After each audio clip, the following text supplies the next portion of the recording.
guys, welcome back. I'm here tonight with just a quick video tutorial on a recipe that I made tonight for dinner. It was a shrimp and crawfish etouffee. It was really delicious. You can adjust the spice level on this. You can adjust the veggies to your liking. I left out all the onions because I'm not a fan of onions. I instead added mushrooms. I used a powdered chicken broth with tomato in it to adjust a little bit more of a tomatoey flavor on mine.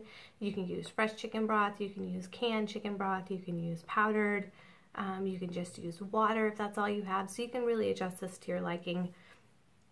Check it out if you're interested. It was really delicious. And okay, so I have a large Dutch oven here. I've melted down 5 tablespoons of butter and 1 tablespoon of olive oil. I'm going to slowly add in half a cup of just plain all-purpose flour, and what we're doing here is we're making a roux, which is just a paste of sorts, and this paste is going to act as the basis of our etouffee. This is kind of like a etouffee slash gumbo recipe that I've come up with, and it's really amazing. It does take a bit of time and patience to cook, mostly just adding and stirring, but it is so worth it. So what this roux is going to do is act as a base, and it's going to thicken with all the other ingredients that we add to really thicken the sauce and make it more of a stew-like texture. It's also going to add a lot of flavor. So you can see it's clumped up now, and we just kind of want to let that cook on low. Stir it occasionally until it transforms into a little bit of a deeper brown color, almost like a peanut butter color. And then once it gets to that color, we'll be back for the next step. Okay, in the meantime, we're going to make pressure cooker rice. So I've got my pressure cooker here. It's the Emeril version by Tefal.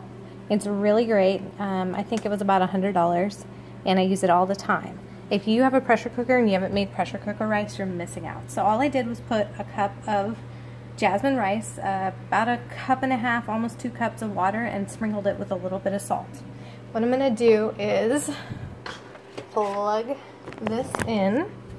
We're going to set this to high for 3 minutes. You could do 3 to 4 minutes depending on what kind of rice you have. If I'm making like a brown rice or a thicker rice, I do 4 minutes. You just put the lid on and make sure the valve is closed and start. It takes a few minutes to heat up to high pressure, 3 minutes to cook, and when it's done cooking, you hit cancel and let it sit for 10 minutes as the pot depressurizes and the rice will fluff up. Okay, now that our roux has cooked up to more of a nice brown color, we're going to add our chopped veggies. Now I have a bell pepper and 3 large brown mushrooms. You can also add onions and celery, which is what it calls for generally in Cajun recipes, but I do not like onions whatsoever. I am not a fan. So I just replaced the onions with mushrooms because I love mushrooms. But really, you could add different kinds of veggies in here. Different colored peppers would be good. Can't really think of anything else I would add at the moment, but you know, experiment and try new things. So we're just going to let those saute. I'm going to turn the heat up just a little bit to a 4 on mine, and we're just going to continue to let that cook up with the roux. Coat the veggies really nice and just kind of soften the veggies a little bit. So about 3 minutes. Okay, I've got yet a better angle here, and I'm also going to add about 2 tablespoons of just like a chopped minced garlic to that. Oh my gosh, it's so fragrant and delicious. Don't mind my microwave beeping at me in the back. I have some frozen chicken stock that I made last time I baked a whole chicken. I boiled the bones and all the leftover goodness in some water and made my own chicken stock, and then I just freeze those into cubes so I can use them later on nights like tonight. So I'm just going to let all that incorporate and just continue cooking for a couple more minutes. Okay, so my roux is starting to brown up and kind of stick to the bottom of my Dutch oven, so I know it's time to start adding a little bit of liquid in here. So what I'm going to do is season some bay leaves. I don't really measure this. I just kind of sprinkle a healthy sprinkle. I'm going to do a tablespoon of this creole seasoning that I made. I found a recipe online. It's Emerils Esence, which I will link below. But you can use a homemade, or I'm sorry, not a homemade, this is a homemade. You can use a packaged creole seasoning, but I find that those are usually really, really salty. So I use my own. Then what we're going to do is just kind of mix this in, incorporate that. Oh my god, now it really smells so Cajun-y and Creole-y. Get everything together. Make a really nice mushy paste here. Season it with a little bit. This is coarse ground pepper. And we're going to add about 4 cups of chicken broth. Now, generally, this recipe is made with some cut up tomatoes, but I don't have any. So what I'm going to do is take my chicken broth here, which I have about a cup and a half, and I'm going to add this caldo de tomato.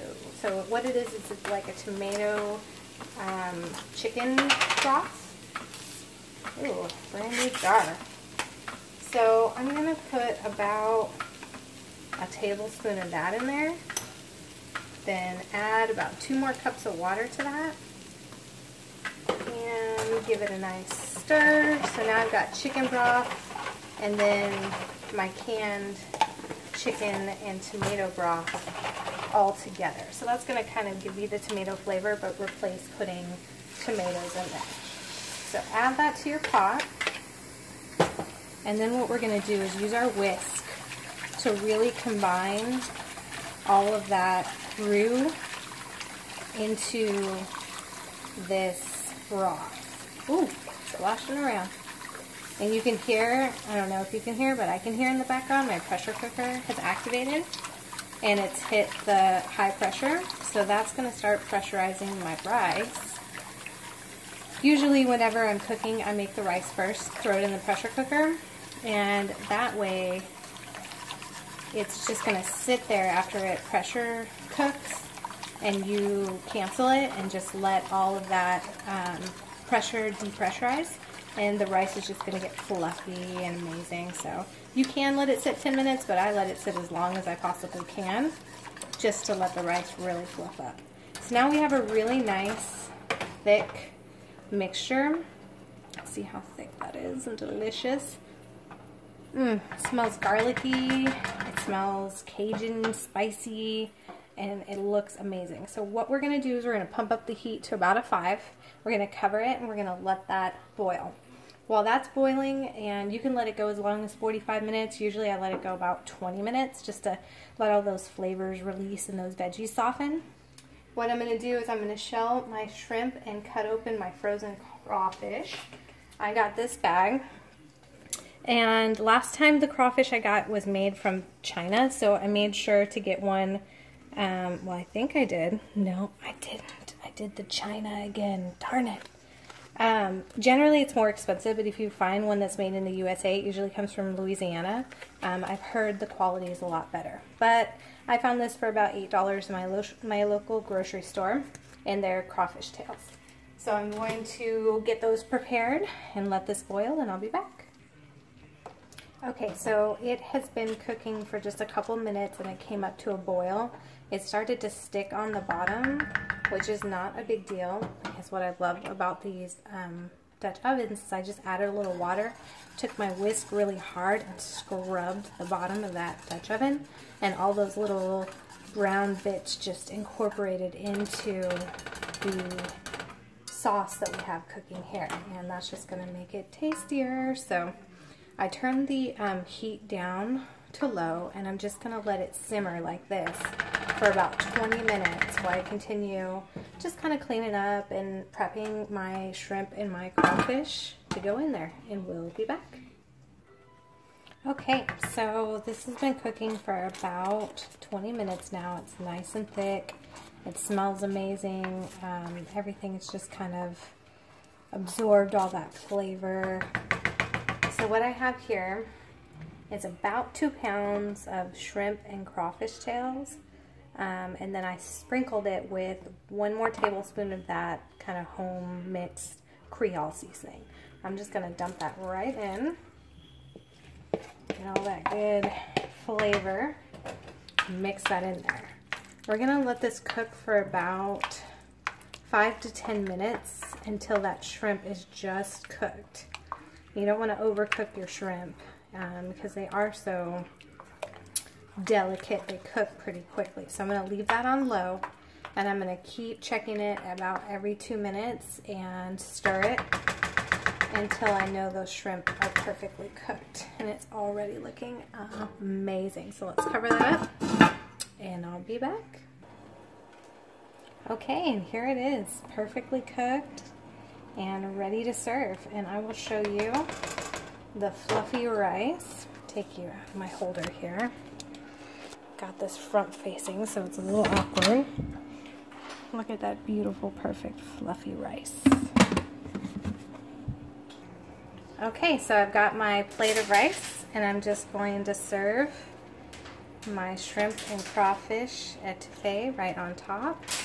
That beautiful fluffy rice and that gorgeous sauce, and it looks amazing. So that was it. I hope you enjoy it. Try it, comment, let me know if you like it, if you changed it, what you added. I'm always looking to change things up and make them a little different. I love recipes and cooking and exploring in the kitchen, so if you find something in this recipe you like a little different, then please share it with me. Thank you so much for watching.